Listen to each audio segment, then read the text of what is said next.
All right, welcome everyone to this class on Pirke Avos, our new format here again. I want to welcome everyone to our class on Pirke Avos, Ethics of Our Fathers, as it is known. And we are holding by chapter 2, Mishna 13. This is part 7, and there's going to be a part 8, part 9, probably part 10, and who knows what after that.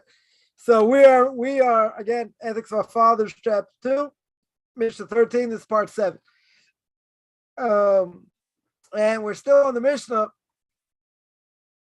still speaking about a good eye, right? We said before that we should go out, discern what's the proper way to which a person should cling.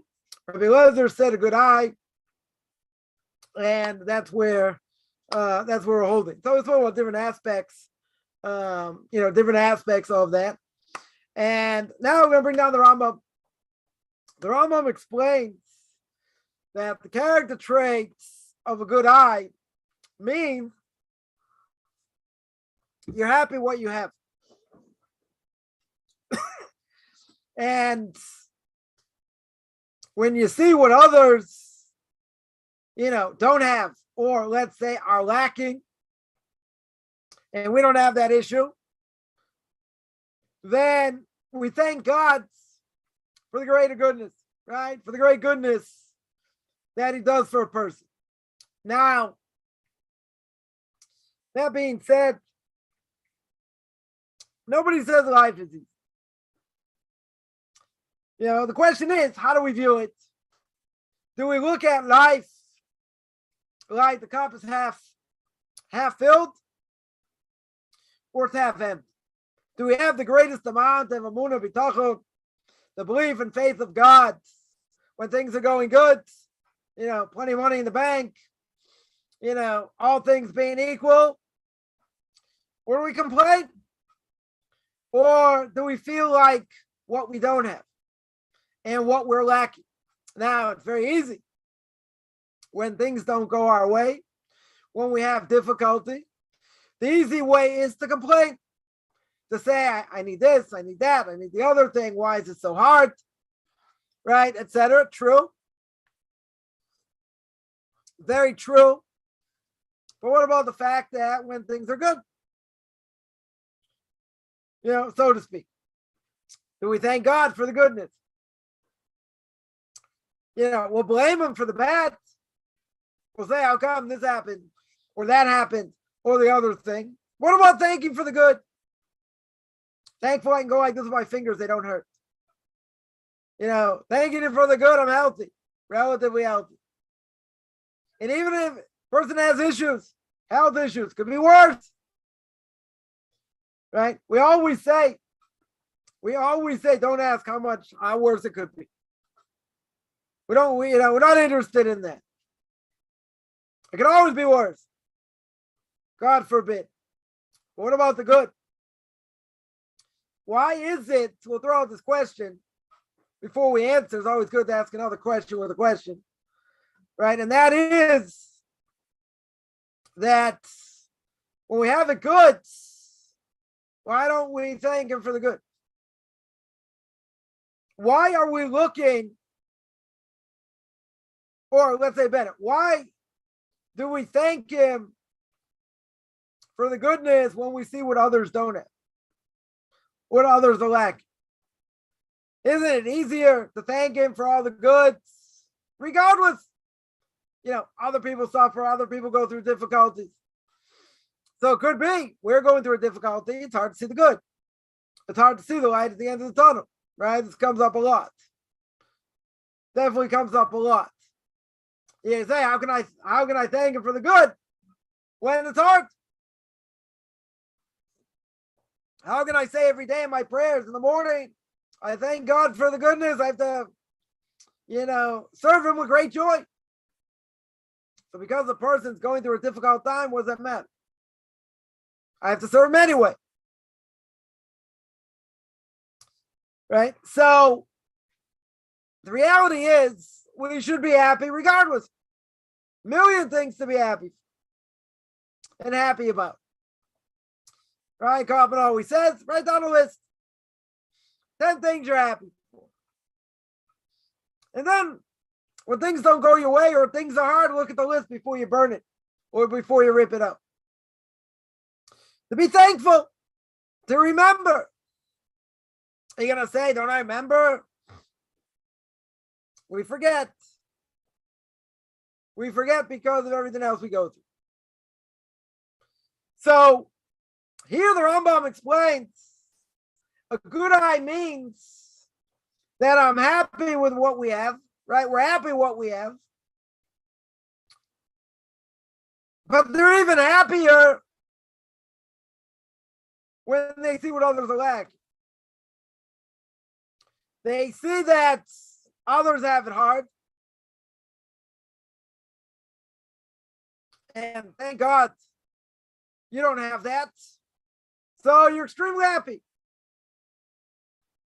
Right? You're extremely happy.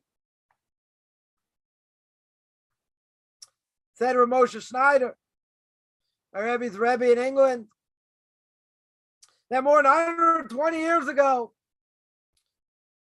that in Vilna, there were a group of rabbinic scholars, students of the Vilna Gaon, Rav Elijah Vilna, a blessed memory. They suffered from tremendous poverty. Unbelievable poverty. So what would the Gaon do? The Gaon told them to go every Friday, go visit people in the hospital, go visit people that are sick, go visit people that are suffering. What's the reason? All right, it would seem pretty obvious. Why would he send them there? So that they should feel the chesed, the great act of loving kindness God does, and the compassion God has with them, even if they suffer in great poverty, even if they barely have food. So what? Why shouldn't they thank God for the little that they have? Right? It's also a test. There's a test of wealth, as we mentioned before. Right? A person has a lot of money. Do they help others? You know, are they humble in front of God, or do they say, hey, let another person work hard? I worked hard. I did it. Let other people do it. And they don't want to help others. That's also a test. So what's the test of poverty? Test of poverty is even when you have very little, do you thank God even for the little that you have? So you'll say that's the worst test. Anyone who's had the test, it's a hard test. They say, I wish I had the test of wealth. Right? It's definitely a test. There's no question. Especially if you helped out others, and then people breaking down your door on a daily basis. That's a test. Because you get annoyed. You want a life. You don't want people just asking you for money and just looking at you as a checkbook. But wouldn't a person rather be on that side than the other side? Probably. But you'll say it's annoying. You have no life. So I'll give you a concrete proof. Now, when a person doesn't help and they could help, that they could forfeit their life. Right? What's concrete proof? So you take a look at the book of Ruth. Book of Ruth, we read on Shavuos. Book of Ruth, the beginning, talks about the famine. The famine in the land. Elimelech comes from a prosperous family, aristocratic family, tribe of Yehuda. And people banging down his door, wanting help, requesting help, going through difficult times. So what did Elimelech do? He got tired. People banging on his door, not to learn, not time anything. People bugging him day in and day out. So what did he do? He picked up and left. And of all places, he went to Moab. And what happened when he was in Moab? He died. He died. His kids, two of his kids married non-Jews. They also died. The commentaries there say, why the harsh punishment here? Why such a harsh punishment? So the answer, because he shirked his responsibility. He should have helped others. What did he do? He flew the coop. He left. He left his brethren without anyone to help. He shirked responsibility. So the commentary saying he shirked responsibility. God took his life. In other words, why did God give him this money, this power in the first place? To help others. It wasn't like he was using it frivolously. Right? Frivolously, whatever the word is. He wasn't living in mansions and this and that. But he got tired. He got tired of people banging on his door. Should have set up hours, should have had, people on top of it. So, he wouldn't get bothered. But he got bothered. And what did he do? He picked up and left. That's what he did. Shirk responsibility. God says, I gave you money. I gave you the ability to help others. And you want to look the other way? God says, okay, he took his life. Took his life. You don't want to help others? You want to shirk responsibility? Okay. God knocked him out. Ruined his family. 2 kids died. Right? Married non-Jews. But there's a saving grace. One of his daughter-in-laws converts, becomes the progenitor for David HaMelech. King David himself. Boggles the mind. Listen, his wife stayed strong. But she said, instead of calling her name Naomi, which means pleasantness, she told people to call her Mara, like bitter. Bitterness. They come back to the land of Israel. Happens to be the day of the funeral of Boaz, was a Gadol Hador, the greatest of that generation. And people saw Naomi, they couldn't believe what she looked like. It's like, is this really Naomi? Right? They say, how could they say such a thing? How could they belittle her? They weren't belittling her. Here she went from aristocracy to abject poverty. That her daughters were allowed to pay for the funeral, make the shrouds. With her husband, she had no money. She says, call me bitter. Bitterness. Not like she didn't thank God for what she had. But she had it hard. She went from riches to rags. Seemingly overnight.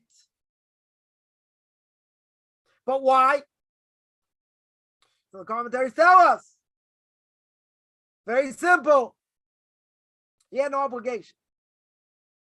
He had no obligation to help the people. He didn't. He didn't live up to his obligation. So what happens? God took care of him. But not just took care of him. Where'd he go? He went to Timbuktu. Middle of nowhere. What's going to be with the sons? Who are they going to marry? They marry Moabite women. The fall was very quick. They marry Moabite women. I mean, not just general women, princes. Princes of Moab. You gotta say, oh, they made it. They married into secular aristocracy, non-Jewish aristocracy. No, they didn't make it. They failed. It's just that, that secular aristocracy let them in. You see today, you see Jews maybe, marrying, prominent people in the, in the non-Jewish world. You got former President Clinton's got a Jewish son-in-law. Go figure. Trump, not going to mention Trump here, right? But also, got daughter unconverted. The joke, what's the difference between Trump and a Reform rabbi? Trump's grandkids are Jewish. Sad joke. But you see, Bush Jr.'s also got a son-in-law, also Jewish. So it's in vogue. At least, and then some families. It's in vogue to marry a Jew. Horrific. That's what it's come to. Now Jews can say they really made it. Look who these people married into. But we're not going to go there. We're not going to go there. But shouldn't we feel the chesed, the act of loving kindness God does every day? We only have to feel it when we're sick.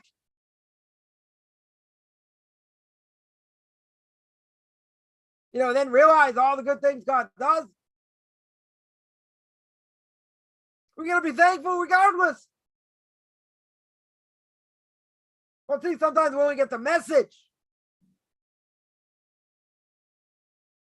When things are hard. That's when we get the message. When we get hit upside the head. Then we say, oh, remember times it was good. Times it was easier. But it takes that to remember. So 120 years ago, the Vilna Gaon sent his students. To where? The hospital. To see people who couldn't take care of themselves. To see people who had difficulty walking, moving their arms, people in pain.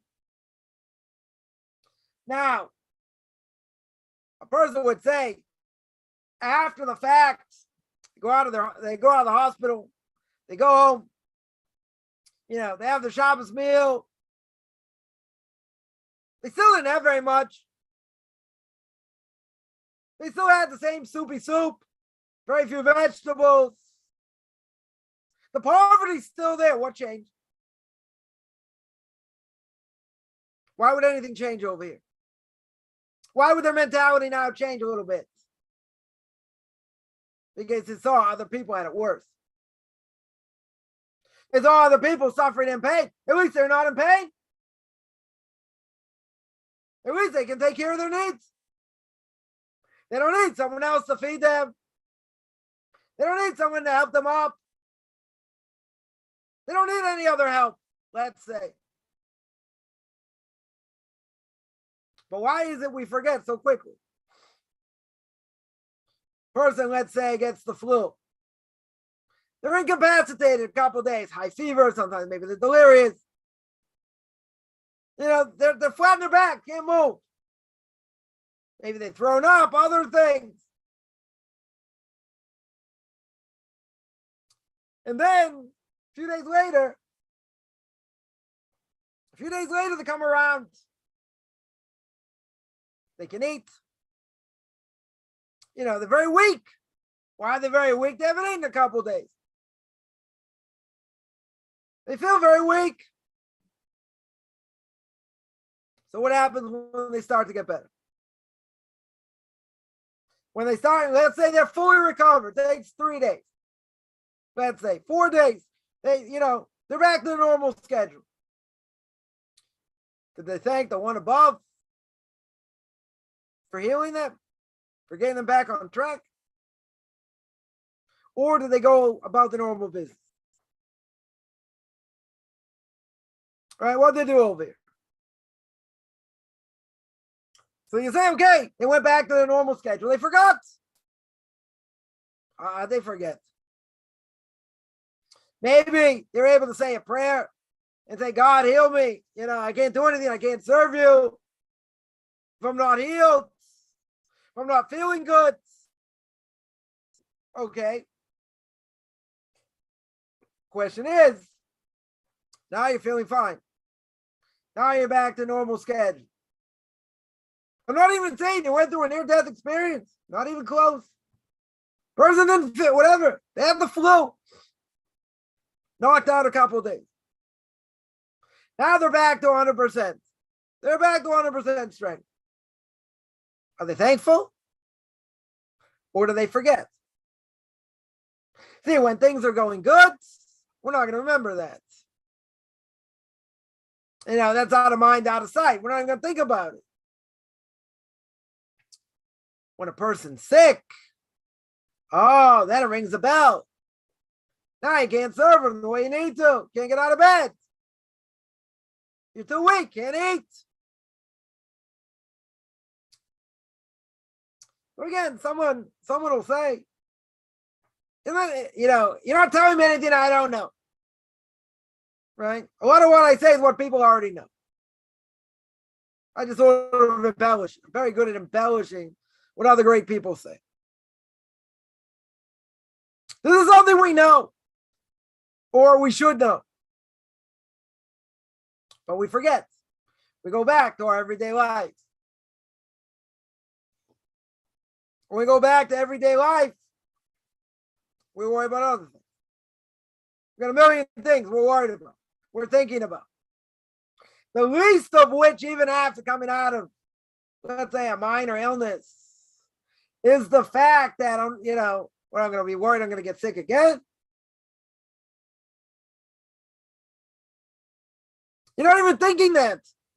You got sick, you got better, unless you don't get run down, or whatever the case is. It should be a while before you get sick again, if a person's relatively healthy. Okay? That I understand. That makes sense. But we don't think about it. We're not hoping to get sick. We're not hoping these things happen. But when they do happen, we have to be introspective. We have to remember God's the one that heals. He's the one that gave it to us. He's the one that's making us flatten our back. We can't do anything. So one possible reason is we got to remember where it all comes from.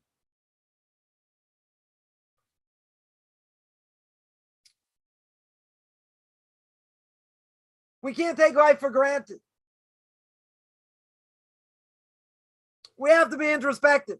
Always. It's good after 30 days of Elul, Rosh Hashanah, Yom Kippur, coming through Sukkot. It's got to be introspective. You're going to say, but I'm sick. How can a person be introspective when they're sick? So you're right. You can't function. Your head hurts. Your body hurts. You can't move. But we got to remember when we're healthy. When things are going, things are going okay. You can't take for granted 1 second of anything. You don't know what tomorrow's going to bring.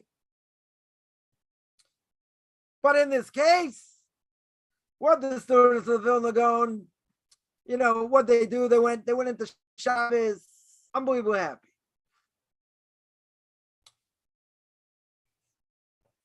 But they went back to the poverty-stricken homes.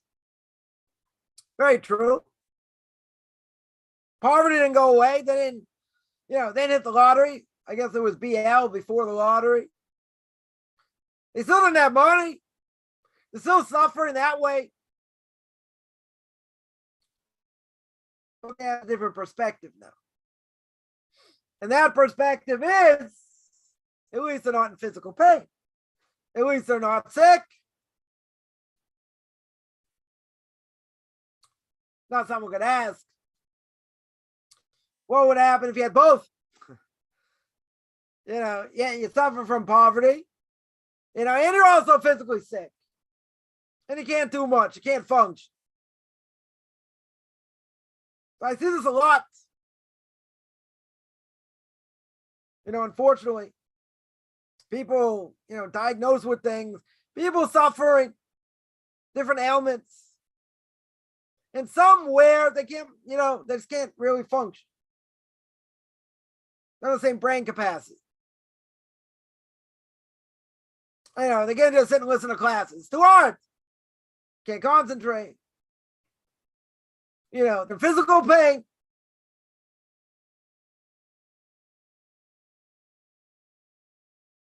So even that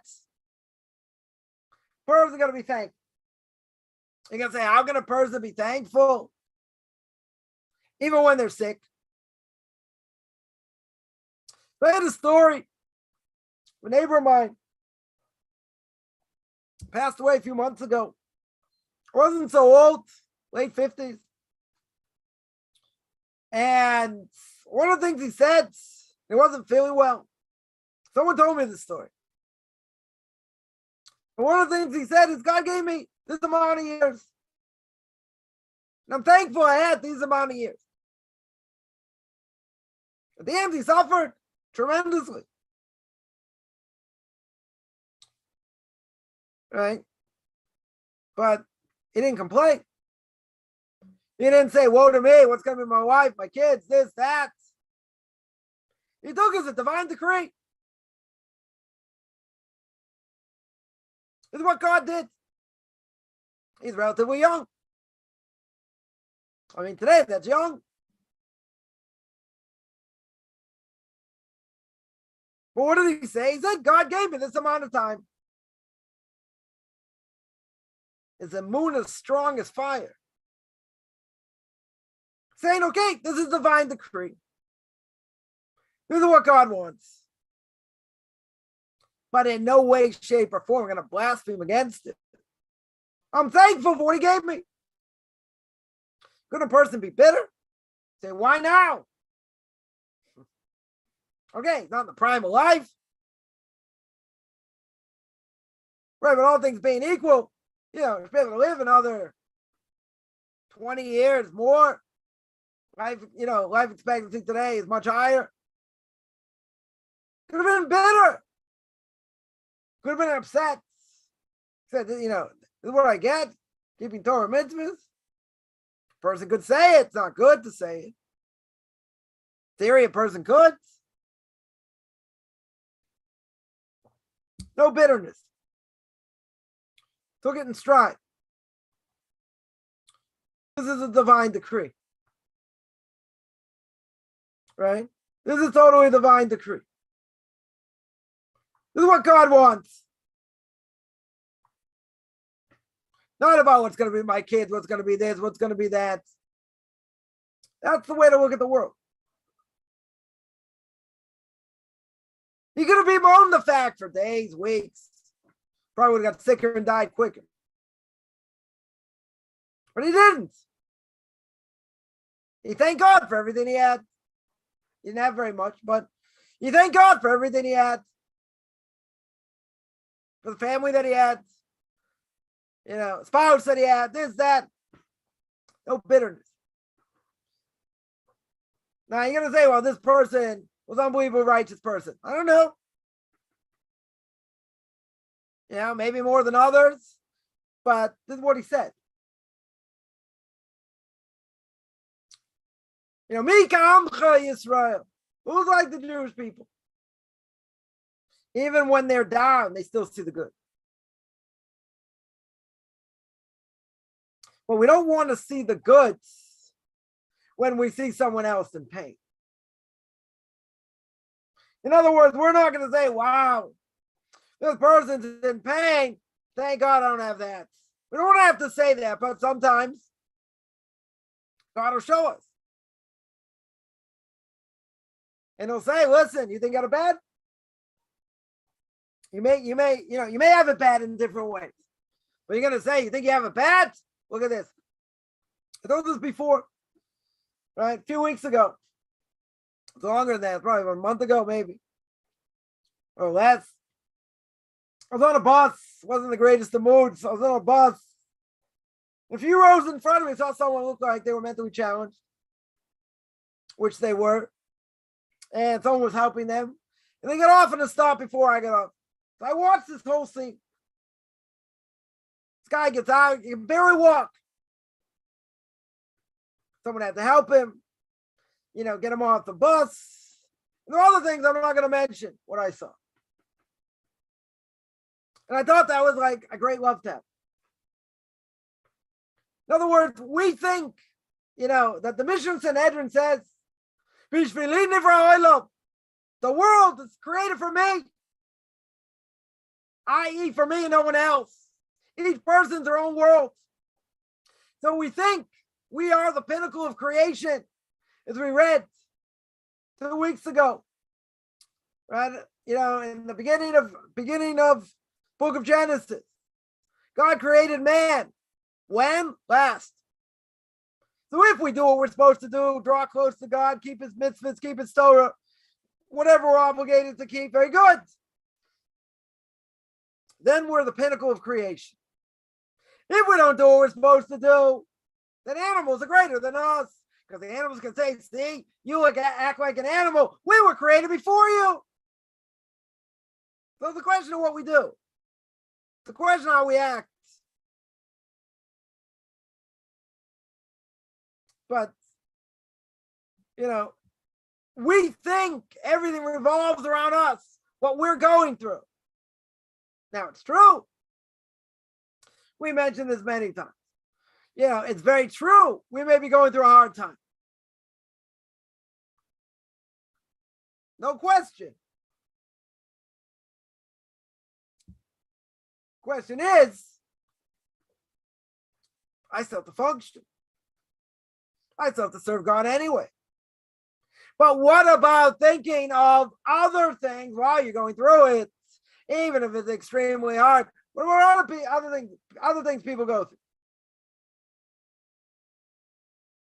I know 2 people got older. People have plenty of money, can't function.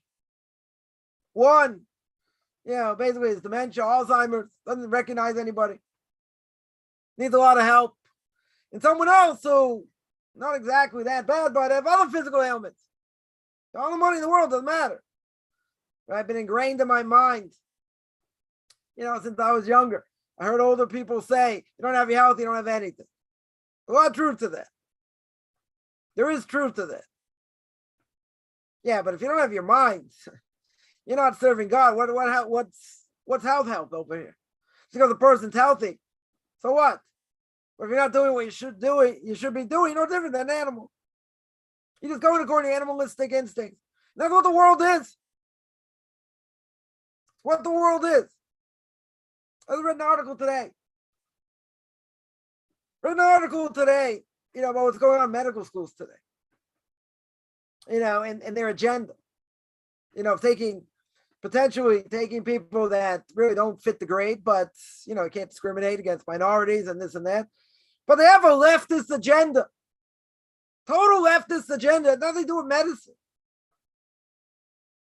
Like one of the questions can be, what do you feel about, the moral values of, the LGBT community and this and that? Like, what does that have to do with medicine? A lot of things changing to the left. You go to a doctor, you want his expertise in being a doctor. And that he can potentially help you. Could be a good shaliach, a good messenger from God to help you. Not about politics, not about leftist leanings. But if they're going to take people that are not qualified, but they're going to take them anyway because they're minorities, isn't that a problem? It's a problem. You know why it's a problem? Because if they don't qualify, they don't qualify. Why would you want them as a doctor? Because they'll learn on the job. That's not the point. They're qualifications. You meet the qualifications. Very good. You don't meet the qualifications. The person would prescribe medicine and wouldn't trust anything they say. What are you going to do? You're going to bring down the standard because you got to serve minorities also? They don't fit. They don't fit. That has nothing to do with discrimination. You'll say they didn't get the best education, they didn't get this. Okay. That might be an overall bigger problem. All right, we're not denying that. That could be true. So what? It's a reality. So why should they give them easier tests? Give them an easier shake, so to speak, to get in. They don't meet the criteria. They don't fit the criteria. They don't meet it. They don't meet the standard. So why are we going to bring it down? The standard is what it is. But you got this whole agenda.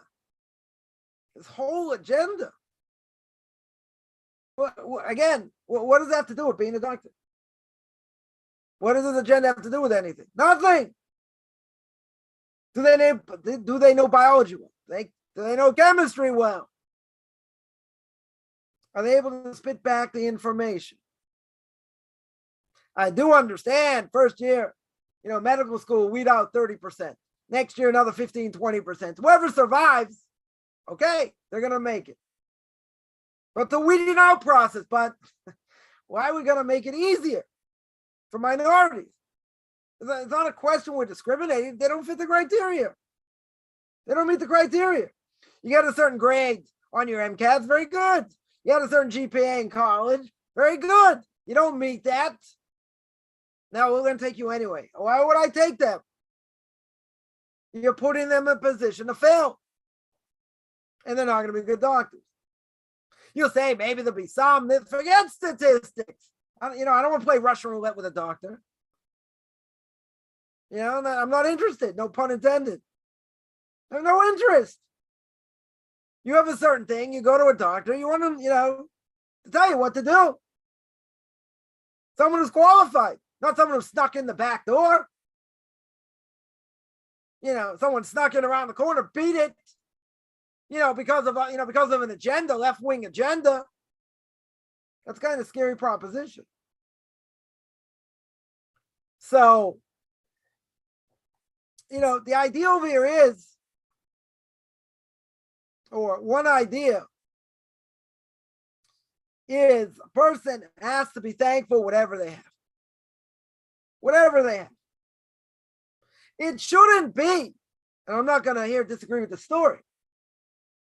Right? It's a very powerful story. You can appreciate what you have by seeing other people that suffer and suffer in other ways. I'm not denying that. That is true. Right? My question is, why? Why is that the case? Why do you have to see someone suffering? That's something that you don't have, which you're going to say, wow, at least I'm glad I don't have that. Why does God have to put that in front of you to make you realize what you do have? So you want to say, someone will say, don't you always say, we live in a cream puff generation. True? We live in a very weak generation. Okay. We live in a generation today, people have to skydive, do all kinds of things to feel death in order to feel alive. Kaufman's law, that's what we call pathetic. You got to jump out of a plane, feel like you're half dead to get the thrill of life. Means you have nothing in your life. Someone's going to say, come on, they just want to have fun, whatever, but they have no meaning in life.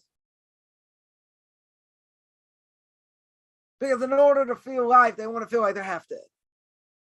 Or they want to go to an amusement park and be on this, the super duper roller coaster, turns you upside down, this, that, scare the wits out of you, but you got to do it. You're going to do it. Or some people will do it. Now, they think they're going to die. They don't think they're going to die. Right? But it's the thrill. It's the thrill of like hanging upside down, 100 feet up, 200 feet up, whatever it is. And then going, 100 miles an hour and turns and this and that. I don't know. I never liked roller coasters. I went on one, I think, in my life. So, it wasn't something that was an absolute thrill for me. Other people loved it. Went on it once, went on it twice. But that, this is a generation we live in, even before. And when I grew up, people were like that. They want to do crazy things. Go skydiving, do other things, whatever. A, because it's there. B, it's the thrill. I don't know, go rock climbing, high mountains, this, that, I don't know, whatever it is. That, people like to do that. Again, I'm not saying they're going to die from it. Right? But they're doing it for the thrill. Why do they have to do it for the thrill? So someone will say, because it's there. because it's there. Now, that's what I want to do. That's how I enjoy life. Okay, getting close to death. I don't understand that's feeling, that's being close to life, enjoying life, but okay. People do all kinds of things that don't have meaning. But see, I would think that in order to live, we have to know how to live. We have to know what's important, what's not. And we have to remember, most importantly, all the goodness we have. You think about, what happened by, World War II, and what was going on in Europe. Even before the war, there were a lot of problems. People barely had food. Someone told me why, years ago, when they lived in Israel, they rationed food. They didn't have food. That's why, without really getting into it, the sabbatical year, some rabbis held there's a leniency that you can't work the land in Israel. So technically you sell it to a non-Jew, sell it to an Arab. They work the land for you. You don't work the land, but at least you have food. Well, that doesn't really apply today. Shouldn't apply today. Most rabbinical authorities don't hold to this. It was only done at the time where they had no food. Right? So if you allow the land to be fallow, you can have less food. So that was only, the rabbis only decided on that at that time, but who says it's applicable today? Wouldn't have been applicable 20 years ago either. It was applicable in a time there was no food. So they're in Israel, they had no food. They rationed food. And, it's hard to imagine. Someone told me this, I said, a long time ago, probably 20 years ago, more, that they remember when they were here, there wasn't a lot of food. Today, we're living in the lap of luxury. Some people have more, some people have less. Doesn't matter. We're living in the lap of luxury. No matter, prices are high now. I get it. But, you got a roof over your head, you got food, you're not starving. You got to be whistling Dixie over here. Plenty of other places, people starving. Doesn't matter, rogue countries, whatever the case is. Their places is a lot worse. 10 times worse. They don't get rain. They don't have as much food. A lot of problems. Not to mention what the government does and other things. Fine. We're living in the lap of luxury. The absolute lap of luxury. We forget very quickly. We complain, you walk into a store, hey, where's the, why you don't have my favorite candy bars? People jumping up and down. Where's this? Where's that? What do you mean you didn't get it? Remember a couple of years ago, there was a boat from Spain supposed to come, and they'd have eggs. We'd have eggs here in Passover. Now look at any Passover recipe. You know what goes into most Passover recipes? Eggs. You need eggs. Remember, a friend of mine, the last day of the festival, they had one egg. They had one egg. They had to decide what they were going to make. Imagine one egg. There was a problem. The shipment didn't come. The whole thing. Anytime I heard in the neighborhood there were eggs, like people would run to try and get some eggs. It was crazy. Never seen anything like it in my life. People waiting in long lines just to get eggs. Someone who grew up in the former Soviet Union said, come on, this is normal. Long line just for bread. So anyone who grew up in the Western world, you're not used to that. Standing in line for bread, for eggs. It's not a third world country in many ways. But there were no eggs. You're lucky if you got eggs. You can only take a certain amount.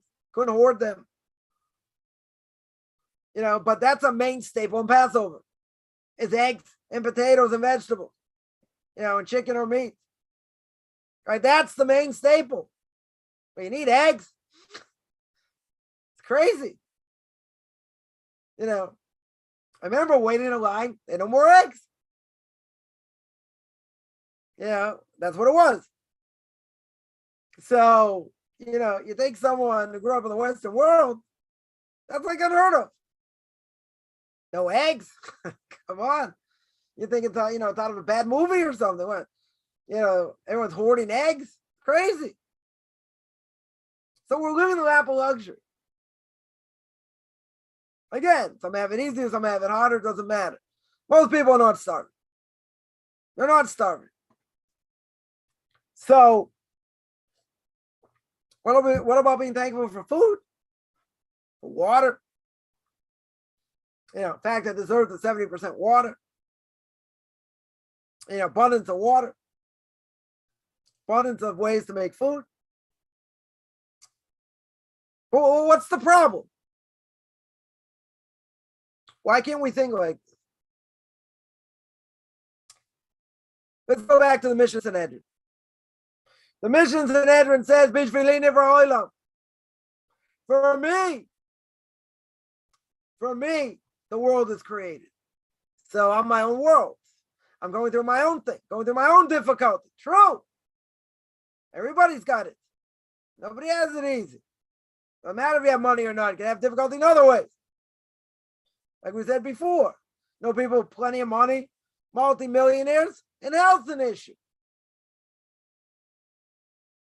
You got health as an issue. Or you get someone, another story. Someone plenty of money, successful business, and the kids are fighting over it. And I got kids not speaking to one another. Also tragic. So you ask that person, what about all the money you have? What about all this and all that? Is that worth it to them that their kids fight? The kids are fighting, over how much they should get, and one should get more, and one should this, and the person probably going out of their minds. Right? Everybody has something. But the problem is there's something that's like the most important thing.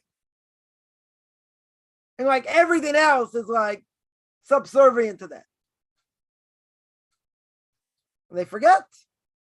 Again, a lot of situations very hard. Even having money, see your kids at each other's throats, that's hard to see. See people do destructive behavior, you can't do anything about, that's hard to see. Physical ailments, that's hard to see. Struggling financially, that's hard to see. There are many things, many, many things. Each one, whatever they have. But you got to remember one thing, and that is God's the one in charge. God's the one that runs the world. And we have to be thankful for what we have. So as we always speak about, there's a mind to heart disconnect. The minds, what I'm saying, people are going to say, you speak about this a lot, you're not telling me anything new. Okay? My job is not necessarily to tell people anything new. Right? The point is that, so what we're saying, we understand. It makes sense. It makes perfect sense. Now, what about what your heart says? Why can't you put that into your heart and live and, skip down the street every day? Because you're going to say the heart feels the pain. The heart's gone through this. And, we have different desires and all that. Okay?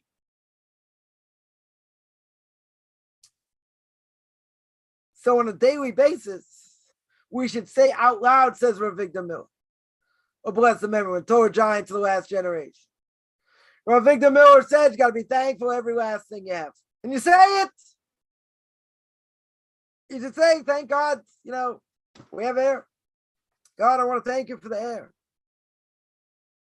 I want to thank you for this food. I want to thank you, for bodily functions. Million things we can thank God for on a daily basis. And he says you should. I'm not talking about making blessings for food and other things. I'm talking about thanking God on a daily basis for what we have. Why, says Rav Victor Miller, why is that so important? It's not enough to think it. You got plenty of people say, I think good things in my heart. I'm a Jew at heart. Doesn't mean anything. Right? I'm the cardiac Jew. What does that mean?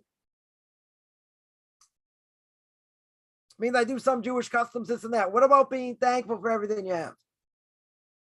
What about that? Well, it says with Victor Miller, say it on a daily basis. What are you thankful for? Because the more you say it, the more it has an effect. You're going to say, well, maybe I think it in my heart, right? I can see people saying that. Maybe I think it in my heart, that's good enough. God knows what I think. Not the same as verbalization. When I verbalize it, has a lot more meaning. Give an example. Comes Yom Kippur. What do we do on Yom Kippur besides fasting?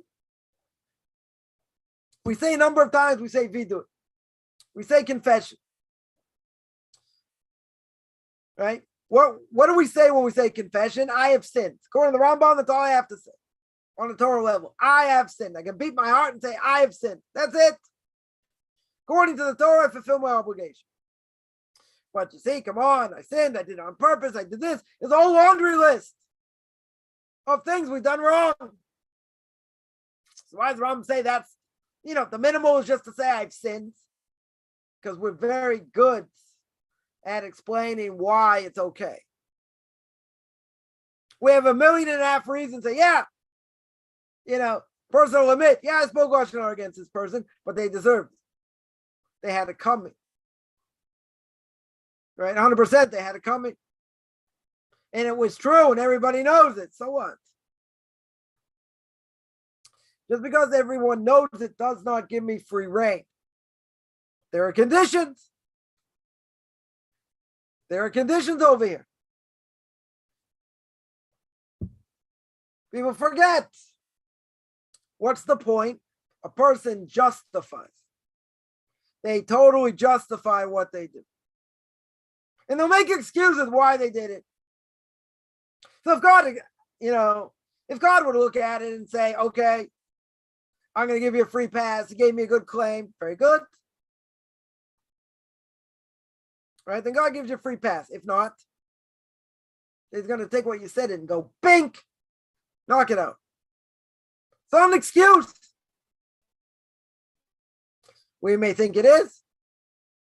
And we may think 100% we're justified. And it could be in our own minds we are justified. Right? Even if we are. And what if God says, no, you're not justified? So you made an egregious mistake. Based on your own agenda, what you think. Well, you say, I was hurt and this person did. Okay, it may all be true. 100% it may be true. But we forget an important thing. It doesn't give me free rein to do what I want. That's not what Torah is. I can't just do whatever I want.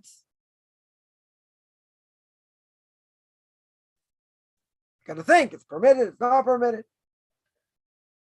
But he said, but I suffered over here. And I went through a hard time. True? Maybe true. Does that give you the right to say whatever you want? No. And if a person was in therapy and they have to get to the root of the problem, you're allowed to speak Lashon Hara, you are allowed. Right? There's a benefit. What we call it toelis. There's a benefit to help the person. Say, but when I get that out and I get that anger out, it makes me feel much better. Well, that's not enough of a benefit.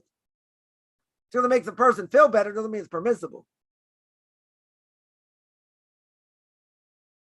So Rav Victor Miller says, I got to be thankful every day for so many things. And I should say it on a daily basis. Someone asked my Rebbe, should be well. During COVID, all the difficulty in being locked up and this and that. What should we be thinking? What should our mantra be? The Rebbe said the number of times during the day a person should say, God, you're the one in control. You say, ain't no milvados, no one else out there but you. You're the one in control. We're nothing. We're an infinitesimally small speck of cosmic dust. We're nothing in the world. You're everything. So we should say on a regular basis, you're the one in control. You're the one in charge. And he said that's a good thing to do because that works on your emunah b'toch. That works on your belief and faith in him. By saying it over and over again. Not enough just to believe in your heart. Gotta say it. Because when you say it, it manifests itself into something. When a person thinks it, okay, maybe it's good to think about it. Good. It's not the same as saying it. Because when I say it, it's a different thing. When a person says out loud, I have sinned, I've done something wrong, that is something. They're not making excuses. They're not justifying what they did. They say they've done something wrong. Right? In front of God. That's why it says, Lifnei Hashem. When we say the Al-Chetz. We say, Al-Chetz Atanu Lifanecha. Right? The sin I've done in front of you. Because God sees. God hears. God knows. But you have to admit you did something wrong. Now you're going to say, we do it all the time. Go through every Yom Kippur. I sin doing this, doing that, doing the other thing. We go back to being the same people. So what's pshat? So what's the explanation? How can we do that? We can't. We shouldn't do that. But you got to think. You got to think about what you've done. That's why you have to go through them ahead of time. Right? 100%. You have to go through them ahead of time. To understand them. To see what applies more or less. And then go about and fix it. You can't just walk into Yom Kippur. You got to think. You got to work hard. Then we have to apply it to the rest of the year. But we have to admit we've done something wrong. Nobody wants to admit we do anything wrong. Someone once told me years ago, again, fact is greater than fiction. Someone once told me that, there's no right and wrong. Right? And then they said there's no absolute. So I'll give you a piece of advice how to answer someone. They said there's no absolutes. I heard this from Noah Weinberg, a blessed memory, head of the Shiva of Esha Torah. Person says there's no absolutes. You say, are you sure? They say, yeah.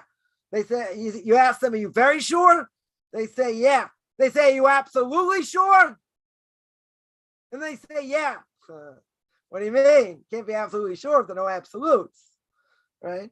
So that was the one thing. But someone said there's no right and wrong.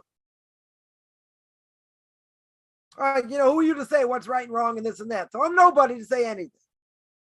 The Torah tells me what's right and wrong. But I took this a little bit further. All right, you can only imagine. This is what someone said. They said there's no right and wrong.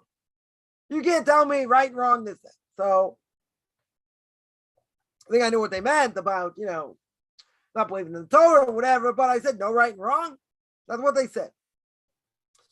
So my extremist side of me said, okay, there's no right and wrong.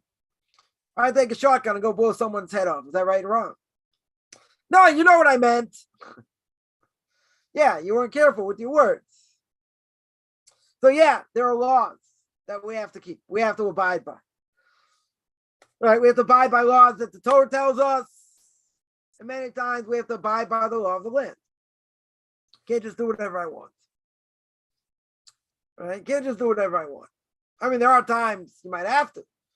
You might have to lose your job because, Torah says otherwise. But, there is a right and wrong. There has to be a right and wrong. Otherwise, society would be crazy.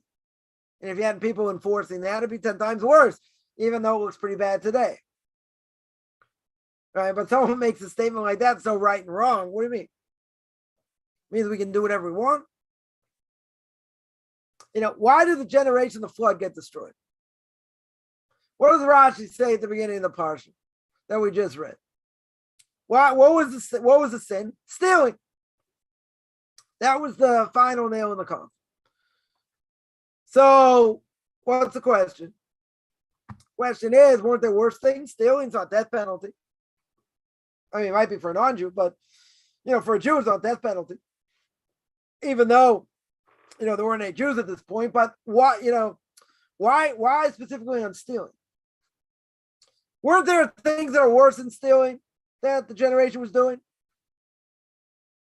Wasn't there Gilead Riot's immorality? Yeah. Species, of animals intermingling, this, that, right? There was immorality. Wasn't there idolatry? Yeah, it's idolatry. Wasn't there murder? Oh, yeah. A lot of great things going on that, have death penalty. Rashi says, yeah, there were these things going on. But what was the seal of death over here for that entire generation? Not just individuals. The whole generation rotten to the core. Stealing. Stealing is not death penalty. You got to pay back what you stole, whatever, but not death penalty. Nobody holds a death penalty except for non-Jews. Right? It's one of the Noahide laws. Right? But so you can tell me they all know they deserve to die for that. Okay. Right? But a little bit deeper than that. If you have a society, let's say like this, you have a society that cannot enforce the law. Let's say, in general, a person stole from another person a minuscule amount that they wouldn't be liable to have to pay back. They stole what we call less than a shava pruta, less than the value of a pruta, less than a dime. Right? Why Americans out there? Less than a dime, a very small amount. So you're not liable. Okay. Now, what would happen if people came up with a great idea? You get a whole bunch of people. And they steal from somebody a tiny amount, which you're not liable of. Now you can't enforce that. They're not going to go to jail. Nothing happens. So one person comes, takes a little bit. Another person comes, take a little bit. Third person, fourth person. So they have a whole committee. They have a whole group. Till eventually they steal everything from one person. Now, what would happen if that would continue? Society can't function. I'm not talking about the big things. Big things, I get it. It'd just be total chaos. This is worse. In a certain sense. Why? Because then people will steal from others legally. There's no repercussions. There are no repercussions. They can't enforce it. There's nothing to do. Right? Forget enforce it. There's nothing to do over here. Not guilty. They didn't steal enough in order to be guilty. So God looked at this and says, society cannot function. People will steal from each other left and right, and they'll take everything they own. And there'll be no ramifications. So, interesting enough, you see a case where stealing sealed the deal. There are worse things going on. You're right. And these things, unfortunately, from the beginning of time have been around. They're not disappearing. Right? When it comes to, immorality, idolatry, murder, like these things still exist, unfortunately. And they'll go on till the Messiah comes. These days, stealing also. That's all true. But when you have a system set up that cannot do anything in such a situation to prosecute someone, what's going to happen? We know what's going to happen. Society won't function. So God looked at that and said, that's it. I put people in the world. Society can't function this way. People's thoughts are bad from the beginning. And so God wiped them out. That's a mind-boggling question. Why that? There are other things 10 times worse. If someone would come to you, put a gun to your head and say, God forbid, steal from this person, I'm going to kill you. Right? Technically speaking, you can do it. You don't have to give up your life for it. It's not something to give up your life for. That's only immorality, idolatry, or murder. Stealing, you could steal. A person could do it. You don't give up your life for such a thing. If you chose to give up your life, you say, no, I'm not going to do it, and they kill you. So then there are different opinions that a person gave up their life when they didn't have to. One opinion is that's suicide. Another opinion is not suicide.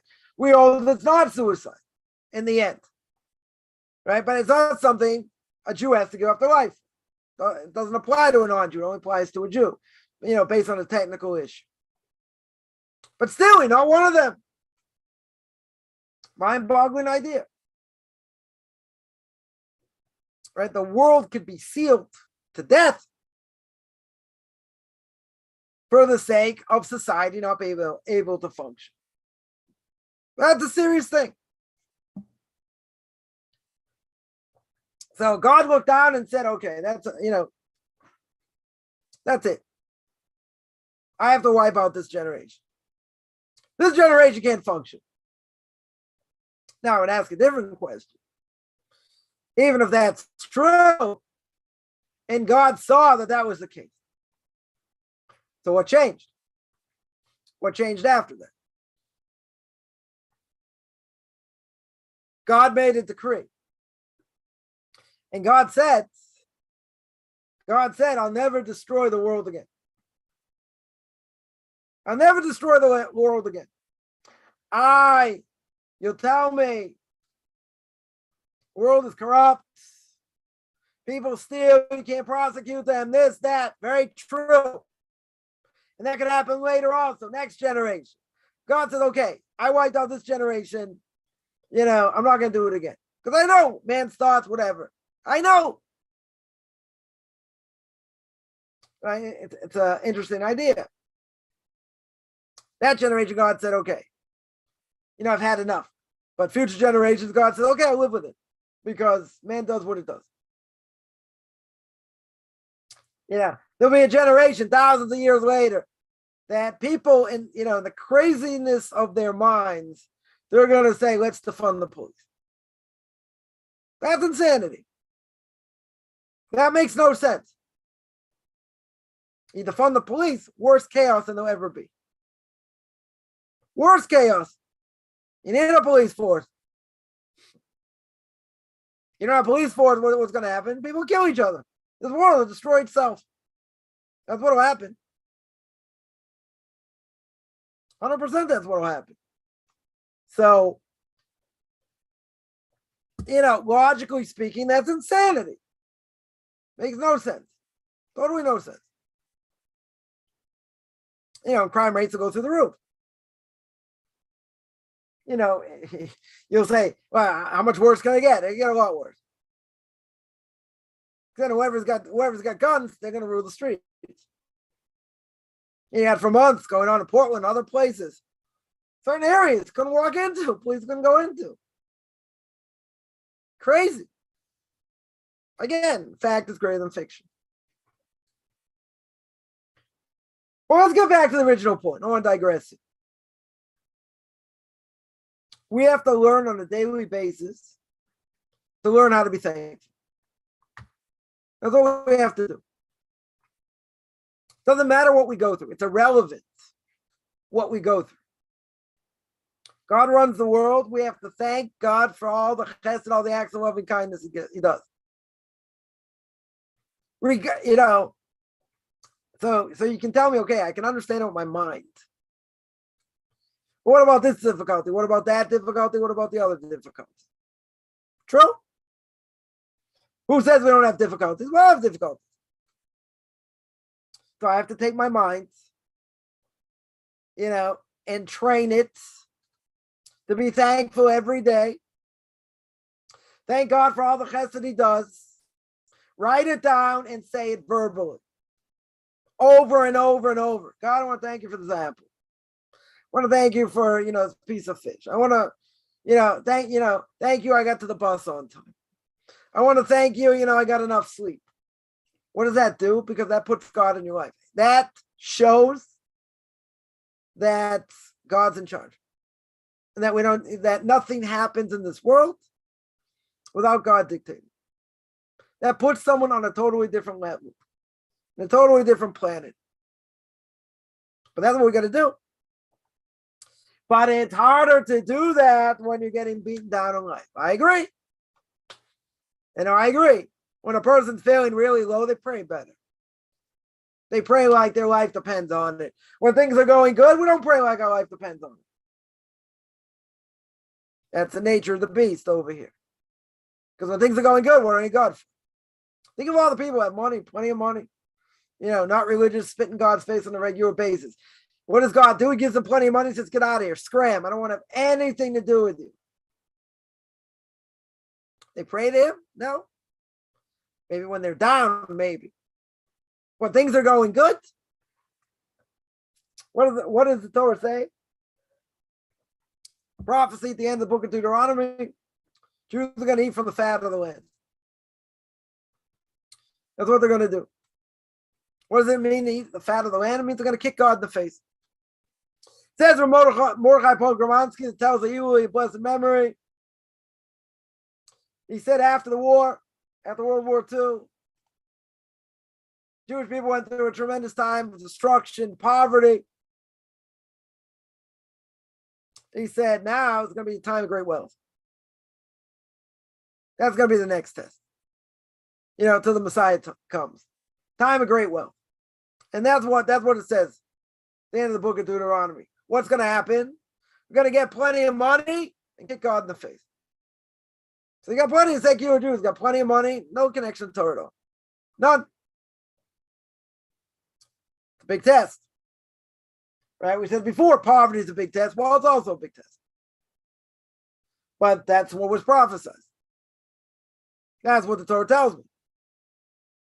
Why? Because the person's going to say, look, I did all this, I did all that, I did all the other thing.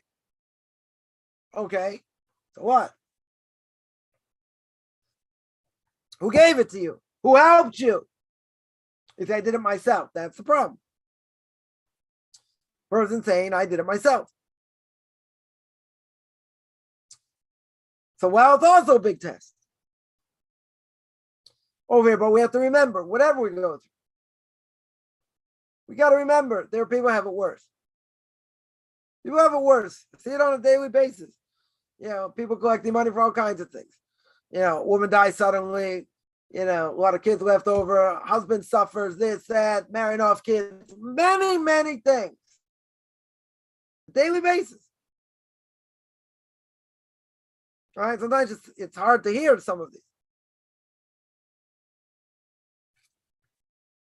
But part of me now, I listen to my own muster sometimes. Sometimes. And part of me says, well, give what I can do, whatever I can do to help. Even if it's very minor, but, part of me says, well, I'm glad I don't have that. Thankful I don't have that. You got to be thankful for what we have.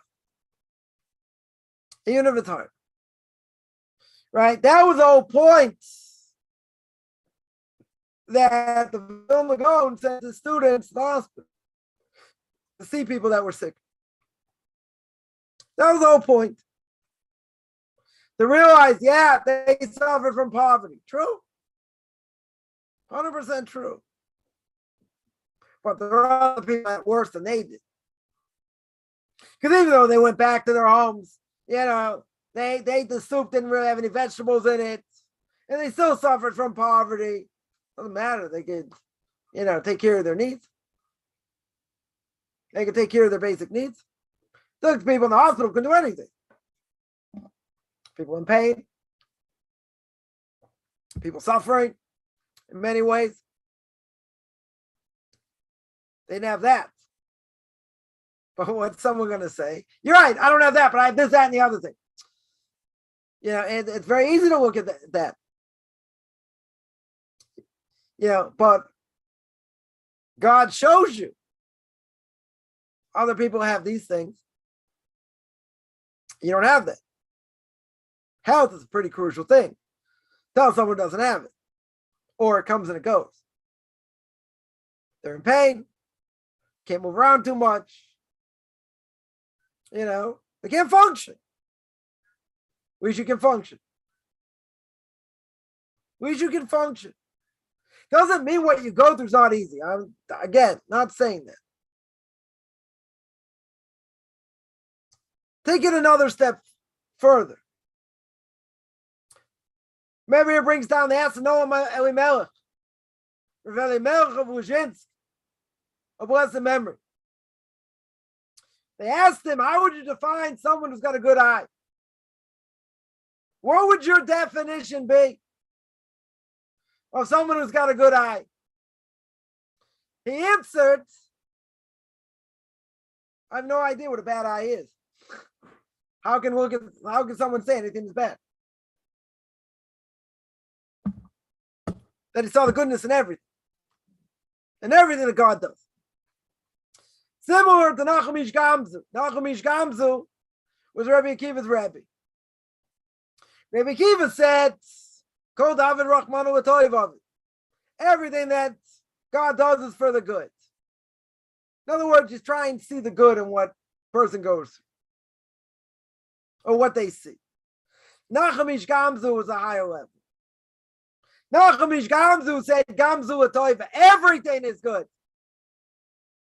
Just like the Noma Elimelech. What? I don't say anything bad. Everything is good that God gives to his creation. You know, in the future, we're going to be able to make a blessing of something that even is bad. Right? We make a blessing, God forbid, somebody who dies, we're obligated to mourn for. A father, mother, sister, brother, God forbid, a child or a spouse. So before that person gets buried, what's the blessing you make? You make Baruch Dayana Emet. You make the blessing, God's king of the world, and he judges. He's the true judge. Very hard blessing to make.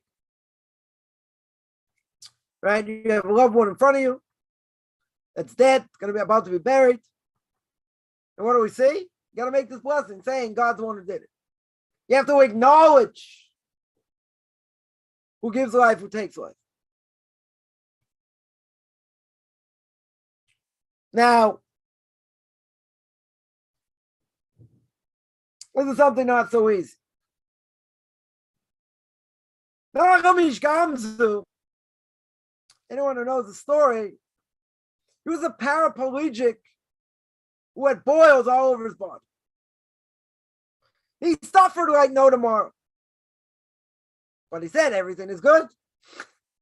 He didn't see anything bad.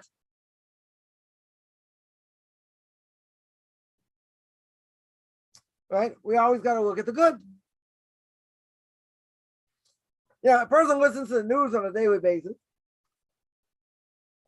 It's very rare you see something, you hear something good. It's very rare. A lot of it is just depressing. How many people died? Their sickness, gunshots, this, governments falling, inflation, whatever, all these things. Right? 98, 99% of it's all bad news. I don't know why people listen to the news anyway. It's depressing. Oh, maybe the stock market went up a little bit. Okay, very good. Probably go down another time also. It's depressing. So you can say people are news junkies. They like to, hear what's going on. We live in a spontaneous generation. We want to see everything in a split second. You don't want to miss anything. Okay. But a lot of it is negative. Vast majority is negative. So what's the benefit? People want to be informed. Want to know, quote unquote, what's going on in the world. A friend of mine would say, if there's a war, I'll find out about it. But a lot of it's negative. And, and even if it's not so negative, it's Lashon Hara. This person said this person said that, this person did this. It's all negative in so many ways. We always have to ask ourselves, what am I doing right now? What am I doing right now? Is that helping me be close to God or further away? Now, we could mislead ourselves also. It's a whole nother discussion. Right? But we have to ask a basic question. Is this good for my soul or bad for my soul? Now, most people would know, unless it's a question, most people could probably figure out. Before they start to analyze, they could probably figure out. that this is probably not the best thing for me. Or this probably is, this is good for me. But the evil inclination convinces us of all kinds of things. Right? Many, many things. So you say, how do I beat the evil inclination? How do I know really what to think? Because I have to be steeped in Torah. Being steeped in Torah means it's all or nothing. I got to take the secular world, put it out of my head. I may have to function in the secular world, the things I have to do, okay. But I have to be steeped in Torah. Right? That's why it's so crucial. That's why it's so crucial for a person to say on a daily basis that they're thankful for what God did for this, that, and the other thing. Right? 100%. That changes how we think. That gives us perspective. That makes us realize, God, I want to thank you for this. I want to thank you for that. So now you're doing a questionable thing right now. How can you do it? You just thank God for this, that, and the other thing. And now you're doing something questionable or, God forbid, forbidden. What's the answer? What's a simple answer? Didn't God give us an evil inclination? Gave us an evil inclination. He gave us the ability to make mistakes.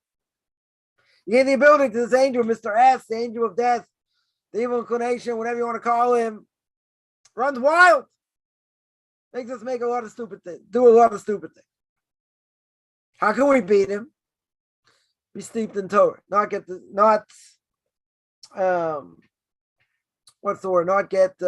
distracted.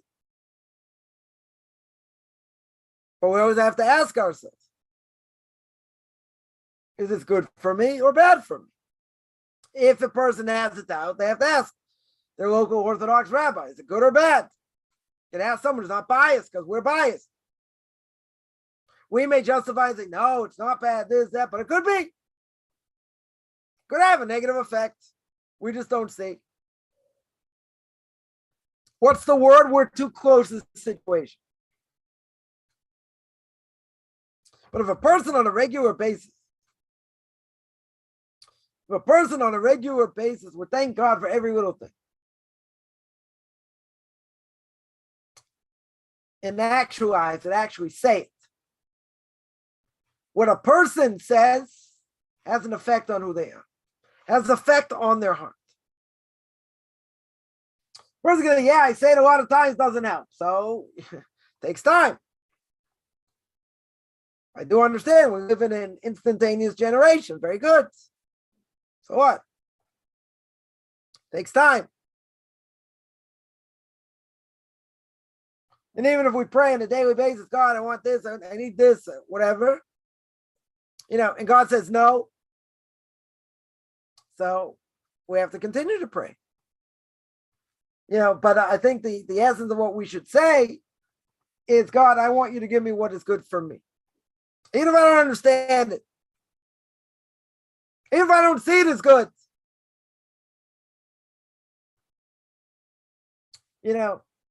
Give me what is good for me. Now that's kind of hard because we think we need this, that, and the other thing. If a person would see, let's say they met someone. They thought, this person was the right one. And in the end, it didn't go. For whatever reason. Right? Let's say it didn't go. So now, let's say later on, months later, could be years later, they end up meeting the right one. Or they see that from where this person was going, they see later on, how could I have been attracted to that? It was really, it wouldn't have worked out in other ways because the lives turned out very different. But you'll say, come on, I was in a lot of pain. Person went through a heartache. True. Very, very true. Right, then you try and figure out, okay, why do I have to go through it? Why is this going on? We may never know. We may never know why certain people crossed our path. Right? This question comes up a lot also. This person crossed my path, total pain. Total pain. Nothing good. Or maybe a little bit good, but it's mostly pain. So why did that happen? I don't know. Could be a lot of different reasons. Could be a person has to go through certain things. They have to experience certain things. They have to grow from certain things. Why? So we don't know necessarily. But a person can say, I'm in a lot of pain. I'm in a lot of pain. But you know what? Sometimes God will throw us a bone. Yeah, and God will show us years later or months later. It doesn't matter what the time frame is. But yeah, I wish this, I wish that, I wish the other thing. You know what? I got hit right upside the head. I got hit right upside the head. But in the end, you see where your life went, where someone else's life went. And it was good. You see in the end, it was good that you weren't together. 100%. But sometimes you can only see it later. Very hard to see it while you're going through it. And while you're going through the pain. True. Time heals. Might take a long time, but it heals. But I would say it's a lot easier when a person sees, even though we can't see in the future. But if a person sees later on, your lives wouldn't have been compatible. They were in a total different direction. Or not in the same direction you were going. Right? And you wouldn't be the person you are today. So then you say, well, thank God. Thank God this didn't happen. But what's the hard part? You can't see it when you're going through it. You can't see the pain. You can't see through the pain. And a person's heart may ache for a long time, okay? So we got to pray God takes this pain away. Or God, fixes it however it does. Right? However it's going to get fixed over here. And there will be light at the end of the tunnel at some point. May not see it for a while. But God has his ways. And, in so many different ways. I just saw someone, put up a statement. God does the impossible. Or God only does the impossible. I forget exactly what the quote was. Something like that. Because the impossible doesn't happen by nature. People can say whatever they want about nature. There are certain things that are way above nature that you can't explain according to nature. Many, many things. I mean, you can try, but it doesn't work. Right? It doesn't work. But again, what's the person going to say? Person will say there's pain. There's a lot of pain, okay? But you got to see the light at the end of the tunnel. It's not going to be pain forever. But what happens a year later? 6 months later? 2 years later? Whatever it is. Person now meets someone else. They forget about this person then. All things being equal, meet someone else, they get married, this, that. But they see this other person wouldn't have gone. And then you see later on, you see what certain people became and say, a person can say, thank God I didn't, that got messed up. And that didn't work. Well, while you're going through it, it's hard to see. Right? Because the person is going to say, I only feel the pain. We don't see the future. We're biased by our own emotions. It's true. Sometimes we get so caught up in emotion. A person would say, how did I get to this point? See, when a person gets married, there's a difference between love and infatuation. As Rav Noach Weinberger, bless him, we mentioned him before, said. Infatuation is based on emotion. And we can be convinced it's the right thing, but it's emotion. Love is not based on emotion. In the Jewish world, two people meet or they get set up, no physicality till after marriage. Because physicality always messes something up. Anyone's ever seen the movie When Harry Met Sally? I'll date myself. The late 1980s. Basically, you can never, the theme is, you can never be a friend with someone of the opposite sex because it always goes further. Someone wants it to go further one way or another. Right? That's the theme. That's the total theme there. So you're going to say, but, a person doesn't get, there's no physicality. Then what's going to be afterward? Okay, you figure it out. Biology, right? 101, 101A. They're not necessarily going to destroy a marriage at all. Totally not, unless other things involved. There are other aspects involved. But here, you're marrying the person for who they are. You got to be able to speak to them, have a connection to them. The deeper connection comes later. That comes after marriage. Right? That comes after marriage. Right? But a person has to deal with their spouse even when they can't be with them. Right? 2 weeks out of the month or whatever, they can't be together physically. So they have to have a relationship outside of that. If it's only about physicality, you lose. I don't think a woman just wants to be in a relationship like that. Well, a person's not going to speak to his spouse after, 2 weeks out of the month. Just wants, because you can't have any physical contact. Can't pass one thing to another. Right? Can't do anything that may lead to intimacy. So, a husband has to treat his wife in a different way. And it's something that has to be worked at. So therefore, you're going to say, but how does the person know, what to expect from the other person and this and that? You never see them when they're angry, you don't know this. Okay, you do enough background check, at least you hope. You don't know how a person's going to react in a certain situation. True. There was a story, it's a true story. A pretty funny story, think about it. Person goes out with this woman and they're driving somewhere, stopped at a light. What does the woman do? She takes the keys, puts the car in the park, takes the keys out. Stopped at a red light. Never do this, by the way. Right? Either case, whether it's a guy or a girl.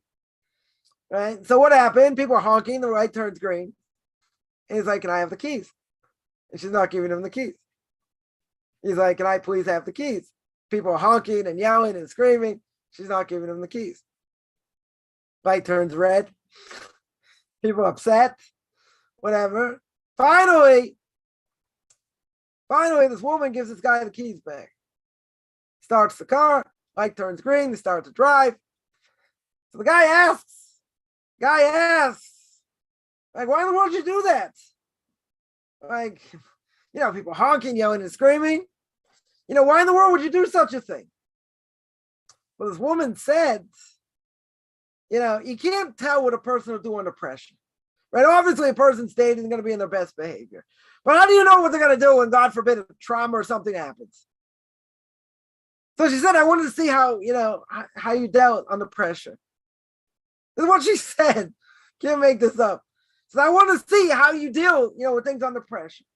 When you're under pressure. Because you're not going to know that. You're not going to know that until after they're married. Unless other things happen, in between. But, how can a person truly know? You don't know. Right? There are a lot of things you don't know, per se. But there are a lot of things as long as they're not red flags, then all things being equal, fine. Right? So this woman says, by the way, I want you to know that, you passed the test. You passed the test. I want to tell you passed the test. This guy looked at her and he said, you failed the test. I'm taking you home. That's what happened. Like, okay, you don't test the person in that way. Can you know what a person's going to be like under pressure? Unless there's, some will say, well, yeah, it's the greatest time in a person's life is when you get engaged. Some people say it's the worst time.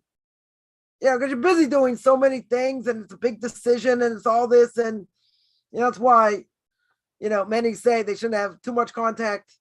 They shouldn't go out on too many dates after that because then the person's going to think, well, maybe this person's like this, maybe like that. So I'm not saying you can't have broken engagements, but all things being equal, we want to minimize, contact, because there's a lot of things. I'll give you an example. I'll give you my case. I got married here in Israel. Everyone in America was upset that we're getting married here. Now, I understood if I get married in America, I'm not going to have the same wedding I would have here. My yeshiva is going to make the wedding, going to dance, going to sing, do all kinds of shtick, all kinds of things. We had to convince my parents, my in-laws, to do it, and why we couldn't do it there, like this whole thing. Anyway, so we had to plan the wedding. So every time, I went to this wedding planner. We got married at a certain hotel here. So I had to go to a wedding planner. Every time we went to the wedding planner, she asked about the napkins, about this, about that. Every time she asked one question, there were like 8, 10 subset questions. So I couldn't stand going there.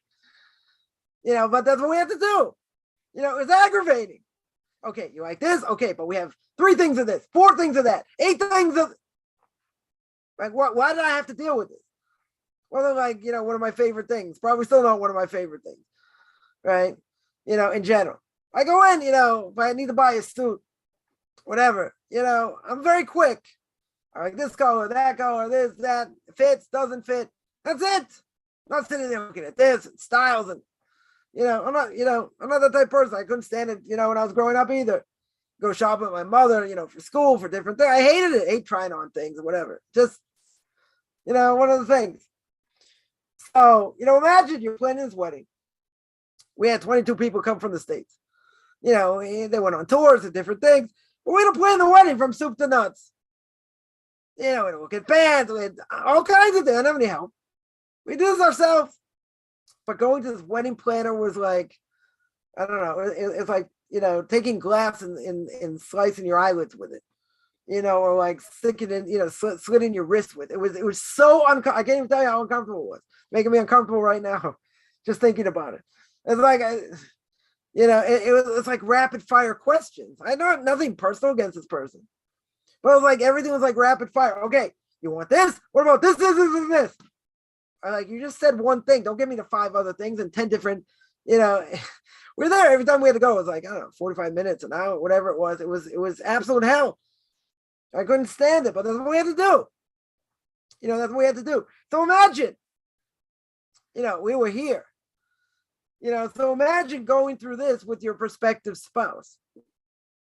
There's a lot of pressure.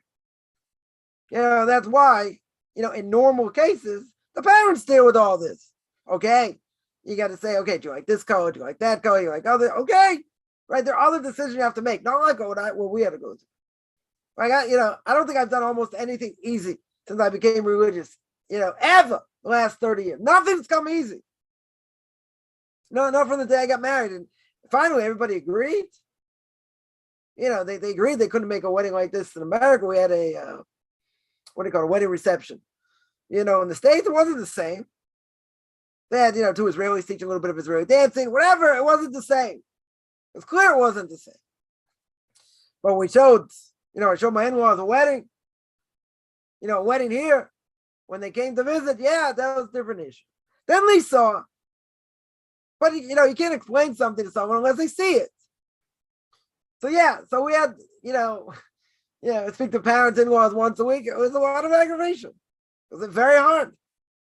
Very, very hard, but we had to do what we needed to do. And then they agreed, okay. Right, but what's my point? My point is, when you're engaged, contact really should be minimal. All right, you go out here, you go out there, speak to each other maybe once a week, whatever the case, but we do everything. So there's a lot of pressure. Right? So in that case, I see what my wife was like under pressure, see what I'm like under pressure. And having everyone, I'm not gonna say against you, but it's harder. It's much, much harder. So no one should ever be in such a situation. Right? But that's why many rabbinical authorities will say you should have minimal contact, because you could see your prospective spouse at the worst time, at a vulnerable time, let's say. And you're just reacting to certain things. And that's how you react. They're like, oh, should I really marry someone who reacts like that? But you don't always have such a clear head, because you're thinking about 20 other things also. But imagine, you see them at their worst, but why are they at their worst at this point? Pressure. They got a lot of pressure. So a person could do very well under pressure. Person could not do very well under pressure. A lot of different things, right? But true love comes later. It's not about, it's not about infatuation. It's not about looks. Or as Rabbi Pesach Krohn should be well once said, if you marry for money, you only lose interest. Right? You're not marrying for money. You got to deal with this person on a regular basis for however long, etc. So there have to be other factors involved. Other things that you're looking at the other person for and what you want. Right? Essentially what ideals you're looking for. And what's the most important thing, right? Some people have a list of 20 things. And if they don't get all 20 things, that's it. Well, that's unrealistic. There are people still like that. And they're still single because they have too long of a list. So you take what the priorities are, you weight it, right? That's what you would do. You would weight it on a scale. This is the most important thing, right? This I would rate as 10. This I would rate as 2, right? You make a list and you see, okay. You see this other person has these qualities. Some things you can overlook. There are some things that are make or break. If this person doesn't have this, you're out. They'll say, I can work on it. If they don't have it, they don't have it. Right? But a person has to know. You can't have a list. It's something that's unrealistic. There are things that are crucial to a person, true. Right? And a person should make a checklist. Right? But again, the list shouldn't be that long. The most important things they're looking for. And then see, does this person check off the list or not? And it's something that's missing that's pretty crucial. So then you have to, reevaluate. If they don't have it, is it really so crucial or not? And if it is, okay. That's not meant to be. But you have to think about what a person wants, what they're looking for and whatever. But again, we can't get caught up. It's very important. Let's say like this. It's very important to be attracted to the other person. That's for sure. There has to be a physical attraction. Now, that being said, other things, okay, you have to see what they are. What qualities the person's looking for. But make no mistake, and I think most women would agree that, if it's about the physical, so to speak, if it's about the physical, then they're not going to be interested all the time. And that's going to skew their thoughts, because when someone gets involved, they get involved emotionally as well. When you have both things involved, you don't see clear, right? 100%. 100%. 100%. You don't see clear, right? When a person doesn't see clear, that's a problem. That's going to be a major problem, right? That totally doesn't apply over here. All right, they got to be careful.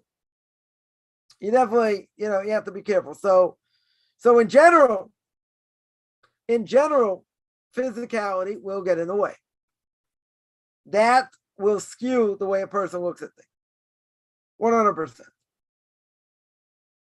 So, the secular world will say, what are you talking about? They say that's part and parcel of the same thing, but that always causes problems. Always causes problems.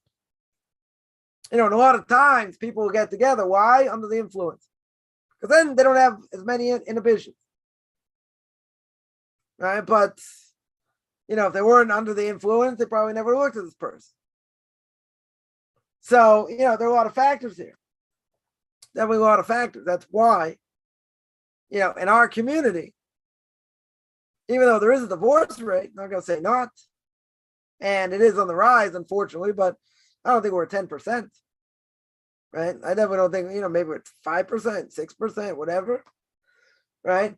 But we'll get the secular world. If people get married, what's the divorce rate? 60%. It's over 50%, no question about it, right? The status of marriage today doesn't work. Better not to be married. right? The inside, I should say, the institution of marriage is pretty much a failure. 100% a failure today. The fact that people be married for more than 20 years is, that'd be a huge thing. People, God forbid, change their spouse almost as often as they change their shirt. So, and that's because it's not a strong base of why they're together. Now, some people may stay together for the sake of their kids, other things, but if the base is strong, then seemingly no matter what they go through, if they're together and there's good communication, okay, right? But there's things that could break a marriage also. There could be trauma, different things that can put, tremendous strain on a marriage. A lot of things that put a strain on a marriage is money. Money, a person has money problems, also puts a huge strain. Huge. Things that a person could have overlooked as not being that important when it comes to money, that becomes a much bigger issue. Much bigger issue. So if a person, again, you have to have what you're looking for, what your ideals are, what's most important, right? What, and you're gonna, what's the word? You're going to weight, this list. And you're gonna see, when you date a person, does this person, they're checked out, they check you out, everything's good. So you go out, does this person meet the criteria? There people have doubts, there's no question. Well, you got to give it a certain amount of time. Certainly should go on a second date, even the first date's a disaster, but probably should go on a second date just to make sure. And if it's not supposed to be, it won't be, and that's it. But, you got to see, there are people that have too big lists. A list is way too big. And it's just too big. There are dating coaches out there to help people, and, if they have doubts and, certainly different things. But again, it's a question of what a person's looking for and do they match? Do they feel they have what to talk about? Do they feel they're always, lulls in what they say? So if a person, meets someone else and they click, they, time goes by, they don't even know. Because they have a lot in common. They mesh, they click together. That has to be seen also. That, there has to be attraction, 100%. But also you got to see, can you speak to this person? Do you have what in common? Do you have what to say? Could there be laws and conversations? Yeah, but it's natural. It's natural. But if what they say, and I hated hearing this also, like, when if a person sees it clicks and it goes and this and that, there's a good chance, that it's going to go.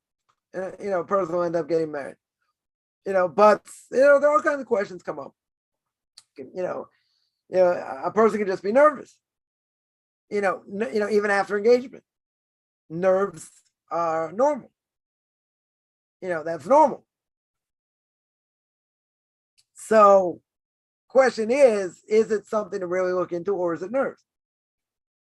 So that, again, person will have to ask someone, etc., and have to see what what the person's going through. Sometimes something comes up, and yeah, it's a concern. It can be a major concern, right? Sometimes it can be nothing.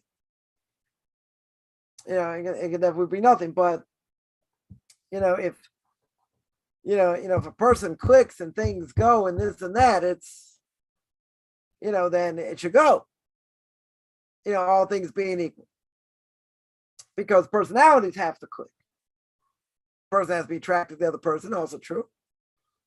Right? But if you see there's a personality clash, it's a major thing, though. That's a different issue. Right? But if a person already found out that's what the personality is, or maybe they had a doubt or this or that, and they see what it is, okay. Right? But you have to get along. You can have, major personality clash. It's never going to go after that. So whatever, there are a lot of, the point is, there are a lot of factors. There are a lot of factors over here. You can never know truly how a person's going to act under pressure if they never seen them act under pressure. So you don't know what they're gonna do. True, but that's something to be concerned about. That comes later. Maybe you see a person got angry, for something or whatever. Maybe they have anger issues, could be. But if it's a normal thing, even if you're on your best behavior, a person could lose it, maybe. Doesn't necessarily mean there's a sign, there's something else. That's a much bigger problem, but it could be something to watch, keep an eye on. But in general, a person, you don't want to have this laundry list. You have a laundry list, it's hard. It's, you're going to say, oh, they didn't meet this criteria, that criteria. The question is, how important is it? Even for a second marriage, they say, the first marriage is like a Kriya Jamsuf. It's like, it's as hard as, is splitting the sea. They say, what's God busy doing? Making matches. Not an easy thing. People have all kinds of baggage. Where they came from, where the parents are, family, different things. All kinds of things. God putting people together is a miracle. I don't think there's any question. I don't think there's any question at all. But at the same time, we have a lot to work on. But you have to have that open communication. Because if you don't have communication, or the only way a person expresses communication, let's say better, is through physicality. What happens when you don't have physicality? Or you can't be together. So you have to know how to communicate without that. There are a lot of guidelines over here. But, I just want to point out, we mentioned before, as Rav Noah said, there's a difference between love and infatuation. Love comes later. In the secular world, they can't understand that. Right? It doesn't make any sense. So how do you know what the person's going to be like if you can't be with them and, you can't be intimate and this and that? That'll come. I don't think there's any issue about that. Right? That's a non-factor here. That's a non-factor. They'll figure it out. Right? They're mature adults, they'll figure it out. If not, they'll get help, but they'll figure it out. Right? But before a person gets married, with that causes great emotion. And that skews a person. It skews a person. How they look at things. Says Rav Victor Miller, blessed memory. How do you kill a great romance? Get married. Then it's all for real. Right now I have this piece of paper and I have obligations. But before, it's all about fun, but it's not the same. Definitely not the same. Right? So, person has to know how to communicate. Person has to know what to do when you can't be physical. So that's why it's separate. That's why there's no physicality till later. Because that, as we said, and we brought a proof from when Harry met Sally, right? That, you can't have it. Doesn't work. It always messes things up. Right? So, some people swear by it and say, can't have one without the other. And we say no. We say it's always going to mess up things. 100% it's going to mess up things. You can't look at it objectively. Once a person is emotionally involved that way, very hard to not, to look at it any other way. And it causes problems, which I think most people understand. Yeah, so I'm going to stop there. I see there's a question here. I see we didn't get as far as I would have thought, but okay. Someone asks, after eating a meal, is grace after meals? There is main shalosh, what we call the blessing after either grapes, wine, grape juice, or after eating mazonos, i.e. one of the 5 grains, wheat, barley, spelt, rye, or oats, right? And you got bread and nefashos. What's bread and nefashos over? Anything that's not bread or anything came one of the 5 grains. Meat, fish, chicken, candy, ice cream. something like that. So the question is, do we say that they all apply? No, they don't all apply. They don't all apply. If a person ate bread, the only after blessing you're making is grace after meal. Right? That's it. You don't make any other blessing. You make grace after meals because everything else is covered by it. If you ate, I don't know, you ate cake and wine or grape juice, so you make the three faceted blessing, what we call main shalosh. That applies. No other after blessing applies. Question is, if I made the wrong after blessing, that's a different issue. If you made the wrong after blessing, does it apply? That's a different issue. Or let's say a person had soda, water if they were thirsty, tea, whatever it is, and they ate an apple as well. One after blessing, burn the fushes. We're not looking for any other after blessing. That's it. Whatever the after blessing is, that's what you make. You don't confuse it with the other after blessings. If the other after blessings apply, that's one thing. If they don't, that's another thing, right? In other words, you ate bread, whatever you ate with bread is going to be covered by grace after meals. Do I have to make individual blessings, after blessings? No, right? If I ate something that was an appetizer, question is, do I have to make a separate after blessing over that? Or if I ate bread afterwards, is that covered? That's a different issue. That's a totally different issue. But if I only need to make one after blessing, that's the only after blessing that applies. I'm not looking to apply other after blessings unless they apply. Right? That would be the simple answer. Unless you have a follow-up question with that. Yeah, any other questions? I'll take any other questions. Or general questions.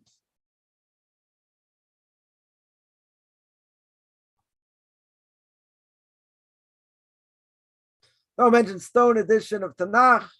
It has under the list of Noahide laws, number 2, blessing the holy name. Okay. Could be. Saying God's name. It could be. You're not allowed to blaspheme in God's name. Right? It's one of the 10 commandments that would apply to Noahide. That's true. That I would agree. But what about saying God's name? That Noahide have an obligation to say God's name. It's interesting. That according to that, it says, that would be the case. In general. Yeah, any other questions?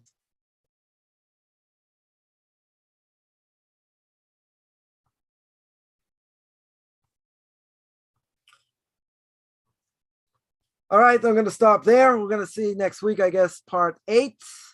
I'm going to give a class tomorrow on the book of Leviticus chapter 9. That's tomorrow, 3 o'clock, Israel time. Any of these classes I'm giving next week, either on my Q&As or duties of the heart, or the book of Leviticus, or the Noahide laws.